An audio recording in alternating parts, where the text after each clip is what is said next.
같이 사도신경으로 우리 신앙을 고백하겠습니다.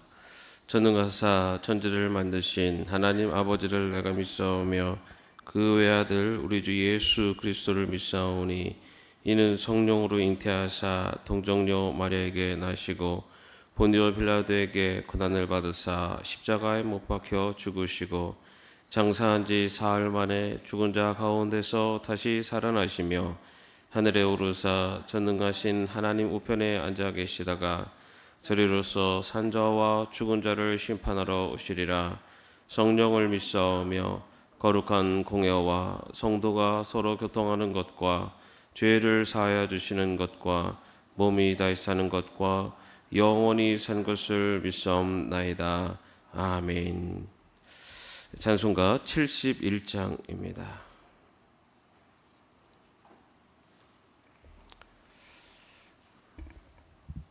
찬송가 71장 함께 찬양하겠습니다.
오늘 말씀은 디모데전서 3장 1절에서 7절까지의 말씀입니다.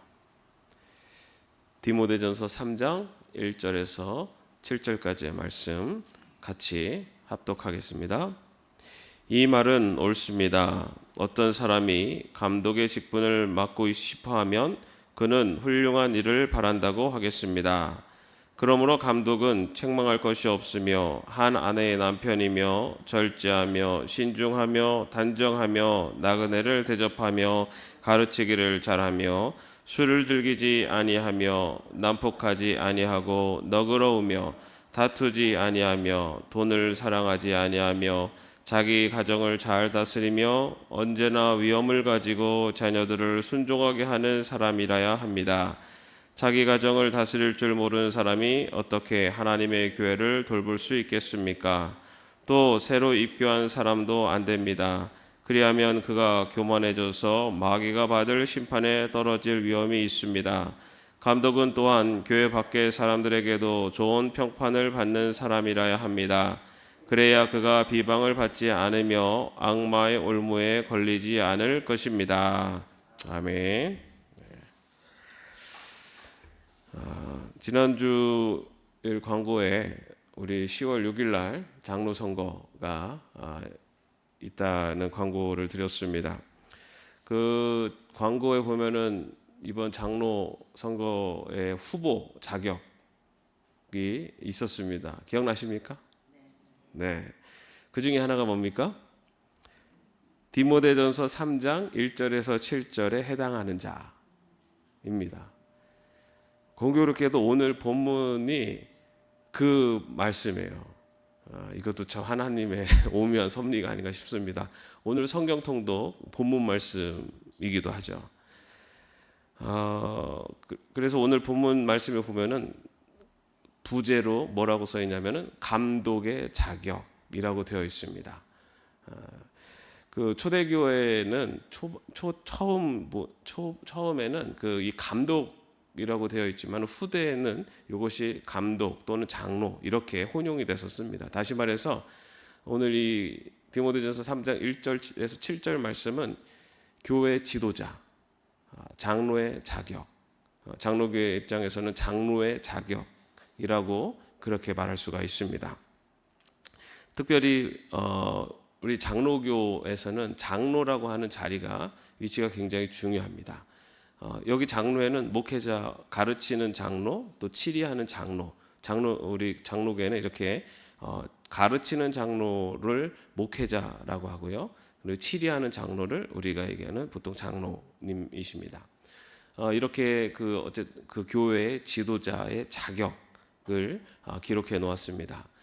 그만큼 교회 지도자의 자리가 중요하다라는 것을 이야기하고 있고, 또한 교회 지도자의 자리는 어느 정도 그에 부합한 사람이 그 자리에 있어야 된다라는 것을 이야기합니다. 그 말씀들을 잠깐 살펴보면요, 조금 항목이 많습니다. 많은데 제가 간단하게, 오늘 새벽 기도이기 때문에 간단하게 좀 살펴보겠습니다.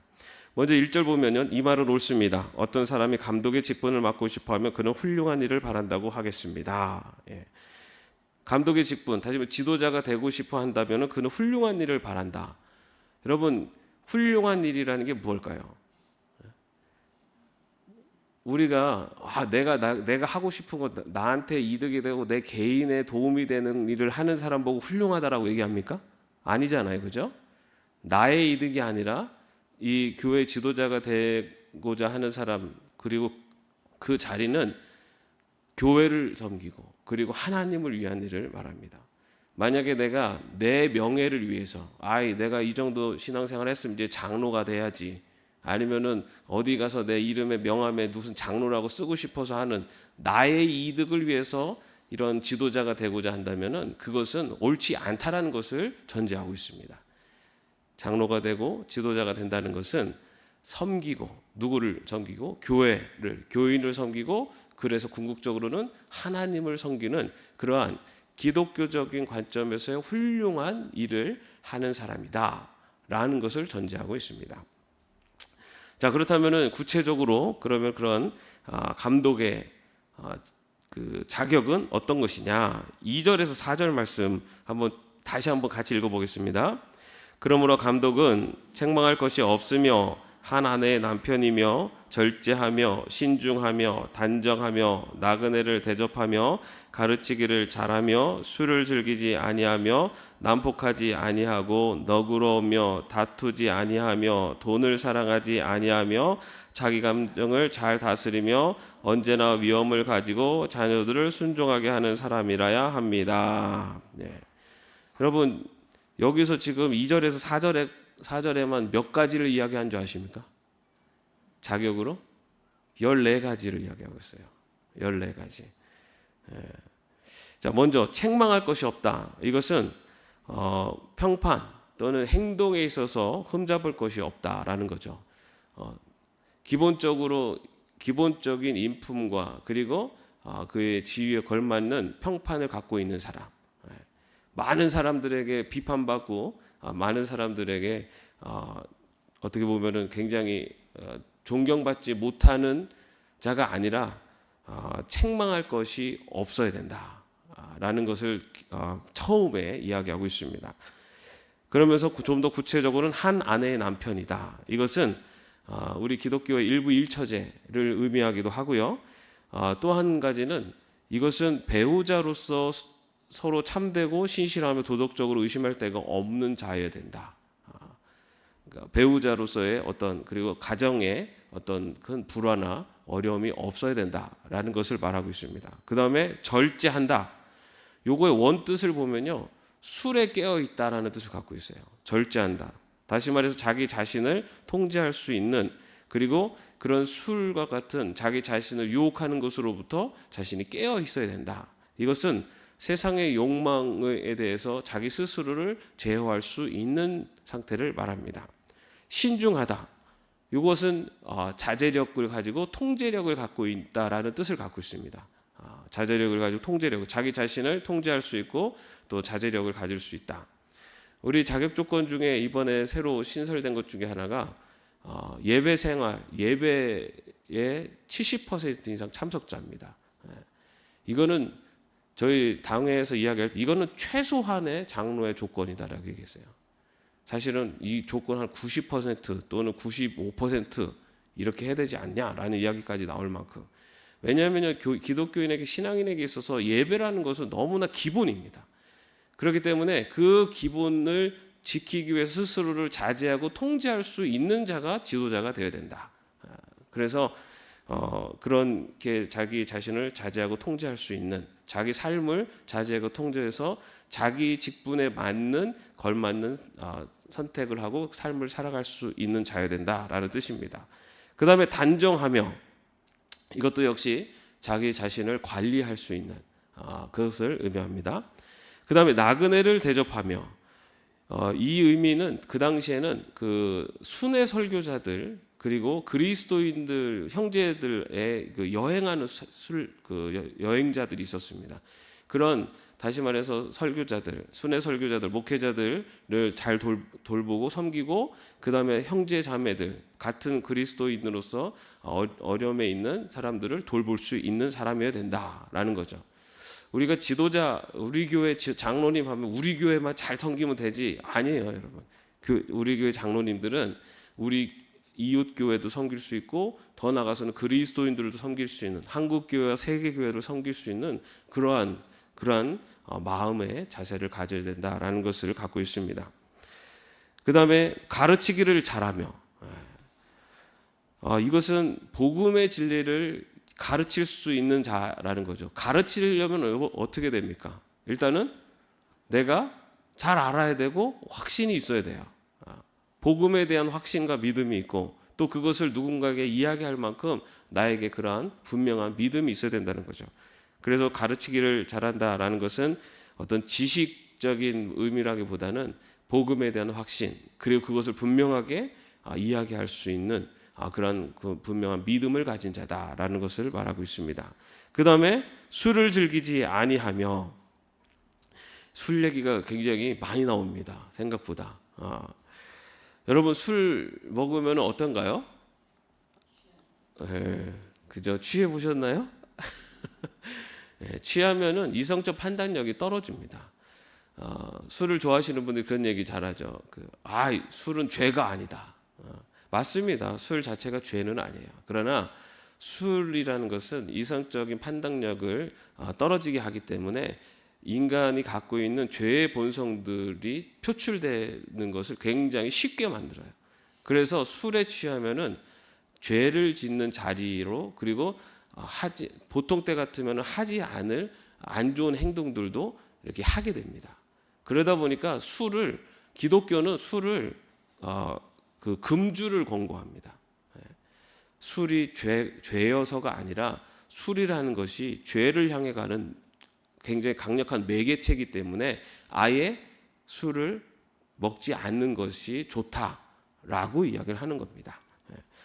그래서 지도자는 술을 즐기지 아니해야 된다. 다시 말해서 이성적인 판단이 흐려져서 죄를 짓는 자리에 가지 말아야 된다라는 뜻입니다. 난폭하지 아니하고, 이거는 뭐 폭력을 행사하지 않는다, 이건 뭐 기본이고요. 근데 이것에는 행동적인 폭력뿐만 아니라 말과 행동의 폭력을 말하고 있습니다. 말로 행동으로 사람도 죽이지만 말로도 사람을 죽이죠. 그래서 지도자는 특히나 말하는 데 있어서 굉장히 조심해야 되고 그런 폭력적인 언어나 행동을 취하면 안 된다라는 것을 말하고요. 그 대신에 반대로 너그러워야 된다. 이 너그럽다라고 하는 헬라어의 뜻이요, 호의적인, 친절한, 참을성이 있는, 동정심이 많은, 이런 뜻을 갖고 있어요. 나쁜 것을 하지 말아야 되는 것뿐만 아니라 이러한 너그러운 그런 품행을 갖추어야 된다라는 뜻을 갖고 있습니다. 그 다음에 다투지 아니하며, 이것은 불필요한 논쟁이나 이해관계로 인해 논쟁을 피해야 된다. 그런 분들이 있죠. 이분이 가면은 그 모임이 굉장히 분란이 생겨. 저분하고 만나면은 너무 너무 힘들어. 그리고 너무 상처를 받아. 이런 분이 지도자가 되면은, 지도자가 또 하는 말은 그만큼 더 사람에게 큰 영향력을 끼쳐요. 그렇기 때문에 다툼을 일으키는 성품 또는 말과 행동을 하는 자는 지도자로서 자격이 부족하다라는 것을 말합니다. 그 다음에 돈을 사랑하지 아니하며, 이거는 탐욕에 대한 경계입니다. 탐욕에 대한 경계. 돈을 사랑하지 않는다라는 것은 돈을 미워하라는 뜻이 아니에요. 우리가 살아가면 돈이라는 것이 필요하죠. 누구를 더 앞세우라는 말입니까? 하나님을 더 중요하게, 그리고 하나님을 더 내 인생의 중심에 두라는 겁니다. 돈을 중심에 두는 사람들은 그걸 말세에 나타나는 징조라고 바울은 이야기합니다. 말세에는 돈을 사랑하는 사람, 신을 섬기지 않는 사람들의 특징이 돈을 사랑한다라고 되어 있어요. 그렇게 바울이 이야기합니다. 그래서 우리 조항에는요, 이번 조항에 또 추가된 게 뭐냐면은 헌금 생활의 본이 되는 자입니다.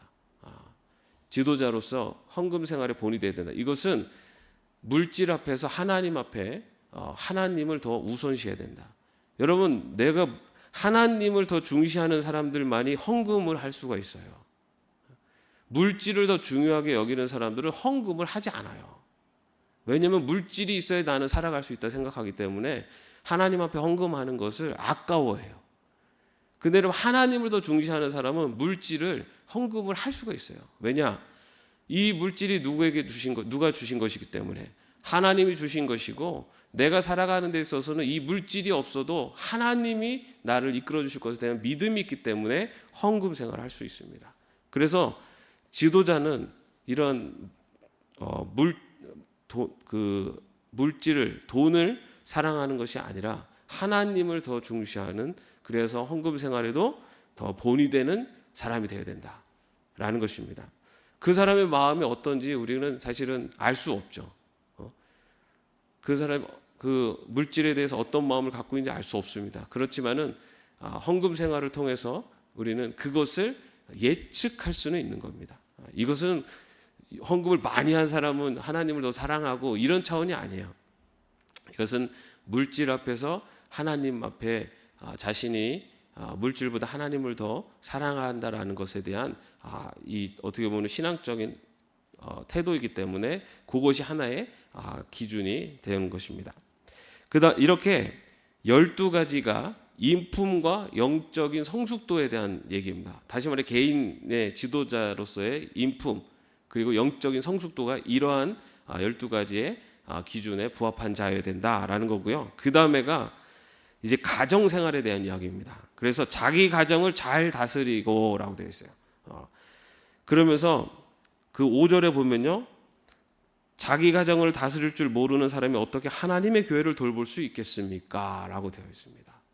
자기 가정을 잘 돌봐야 된다.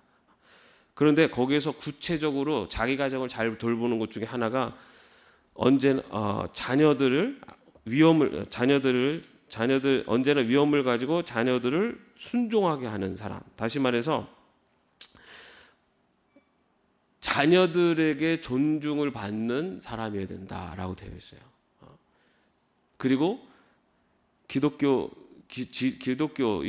교회의 지도자가 되는 지위에 있는 사람은 자녀들이 그 신앙의 본을 받을 수 있는 자여야 된다는 겁니다.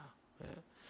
여러분 어떻게 보면은 자식만큼 내 마음대로 안 되는 게 없잖아요, 그죠?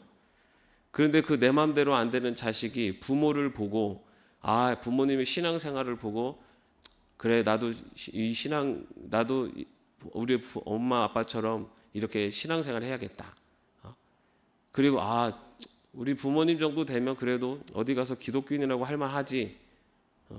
이렇게 인정받을 수 있는 그런 자가 되어야 된다라는 겁니다. 자기 자녀들로부터도 존중받지 못하는 사람이 어떻게 교회 성도들을 다스리는 그리고 그 교회 성도들을 섬기는 자리에서 존중받을 수 있겠느냐라는 것입니다. 그래서 가정생활에 있어서도 가정을 잘 다스리고 언제나 위엄을 가지고 자녀들을 순종하게 하는 자여야 된다라고 그렇게 4절에 이야기합니다. 그러면서 6절에서 7절에서 이제 또 조금 더 첨가를 하는데요. 6절 7절 말씀 한번 같이 읽어보겠습니다. 또 새로 입교한 사람도 안 됩니다. 그리하면 그가 교만해져서 마귀가 받을 심판에 떨어질 위험이 있습니다. 감독은 또한 교회 밖의 사람들에게도 좋은 평판을 받는 사람이라야 합니다. 그래야 그가 비방을 받지 않으며 악마의 올무에 걸리지 않을 것입니다. 새로 입교한 사람은 안 된다. 왜냐하면 그가 교만해져서 마귀가 받을 심판, 다시 말해서 그 죄의 올무에 떨어질 위험이 있기 때문이다. 이것은 영적인 뿌리가 깊지 못한 상태에서 중요한 자리를 맡으면 교만해지기 쉽기 때문에 그것을 방지하는 차원에서 이야기입니다. 이건 약간 좀 행정적인 영역이라고 할 수가 있고요. 그래서 우리 교회도 이번 장로 기준에 예담교회 등록 후 만 5년 이상 경과하였고 세례와 견신례를 받은 시무재직 이렇게 행정적인 그 기준이 되어 있어요. 이것은 요거 말한 대로 영적으로 튼튼하지 못한 상태에서 그 높은 지위를 받게 됐을 때 교만에 빠질 수 있는 그래서 사탄의 그런 심판에 놓이지 않게 하기 위한 최소한의 조치라고 할 수가 있습니다. 자, 그 다음에 뭐가 있냐면은 교회 밖의 사람들에게 좋은 평판을 받는 사람이어야 한다. 요거는 외부적인 평판까지도 고려해야 된다라는 겁니다. 이것은 비그리스도인들을 말하죠. 교회 내에서 존경받는 차원이 아니라 외부에서도 믿지 않는 사람들로부터도 존경받는 좋은 평판을 받는 사람이어야 된다. 밖에 나가서 여러분들 나는 그리스도인입니다. 나는 기독교인입니다. 나 교회 다닙니다. 라는 이야기를 자신 있게 하시고 다니시죠? 요즘 그런 얘기 하면은 좀 불이익을 당하는 경우가 많기 때문에 잘 못하는 분들도 있을 것 같아요. 코로나 이후에 그것이 좀 더 심각해졌는데요.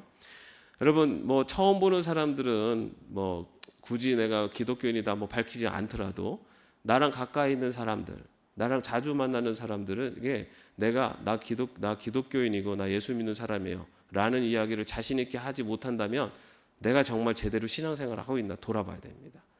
내가 자주 만나는 사람들, 그 사람들에게 나 교회 다녀요, 나 기독교인이에요 이 얘기를 자신 있게 못한다면은 왜 못할까요?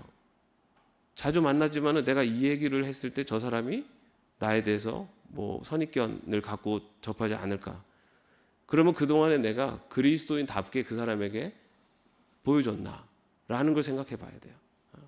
내가 정말로 그리스도인다운 모습으로 누군가와의 관계를 가졌다면 그 관계 속에서 내가 사실 예수 믿는 사람이에요 이 얘기를 했을 때 그 사람이 그렇지 맞아요 당연히 그럴 줄 알았어요 이런 이야기를 들어야지 깜짝 놀래가지고 정말요? 이런 얘기 들으면 안 됩니다. 그래서 교회 지도자는 좋은 평판을 받는 사람이에요. 외부인들로부터 비그리스도인들로부터도 좋은 평판을 받는 사람. 그래서 그 이유를 뭐라고 하냐면요. 좋은 평판을 받아야 되는 이유를 그가 비방을 받지 않으며 악마의 올무에 걸리지 않아야 하기 때문입니다. 여러분 그래서 비방을 받는다는 것은 그 사람이 개인이 비방을 받는다라는 뜻도 있겠지만은 그 사람이 비방을 받으면서 누가 또 비방을 받습니까? 교회가 하나님이 비방을 받아요. 특히 높은 직분에 있을수록 교회 목사가 밖에 나가가지고 망나니처럼 살아요. 그런데 알고 봤더니 목사야. 그러면 그걸 아는 사람들 그때부터 누구를 욕하겠습니까? 믿는 사람들을 욕하고 하나님을 욕하는 거죠. 마찬가지예요. 교회 지도자가 밖에서 좋은 평판을 받지 못하면 그러면은 결국은 누가 비방을 받냐면은 하나님이 비방을 받습니다. 그래서 좋은 평판을 받는 사람이어야 된다. 그리고 이렇게 굉장히 그 지도자가 되는 길이 쉽지 않습니다. 그죠? 뭐 교회 인품과 영적으로도 성숙해야 되고 가정 생활에서도 본이 돼야 되고 자녀들의 가정 생활 그 자녀들에게 또 존중받고 외부로부터도 좋은 평판을 받아야 되고 굉장히 어려워요. 그런데 여러분 이렇게 완벽한 사람은 없습니다. 그러나 이 교회 지도자라고 하는 자리는 그래도 이런 기준에 부합한 자를 교회 지도자로 세워야 된다라는 것은 오늘 말씀이 우리에게 주시는 또 교훈이라고 할 수가 있습니다. 그런데 이 지도자의 자세가 지도자에게만 필요한 자세는 아닙니다. 이것은 어쩌면 우리가 그리스도인으로 살아갈 때 이러한 자격을 갖추기 위해서 우리 스스로도 노력을 해야 됩니다. 이러한 영적으로 성숙한 그리고 성숙한 인품을 갖기 위해서 스스로도 또한 가정에서도 그리고 외부로부터도 존경받는 그러한 그리스도인이 되기 위해서 우리 스스로도 노력해야 되는 것. 그러한 자격을 갖춰가기 위해서 더 노력해야 되는 것이 우리 모두에게 또 주어지는 과제입니다.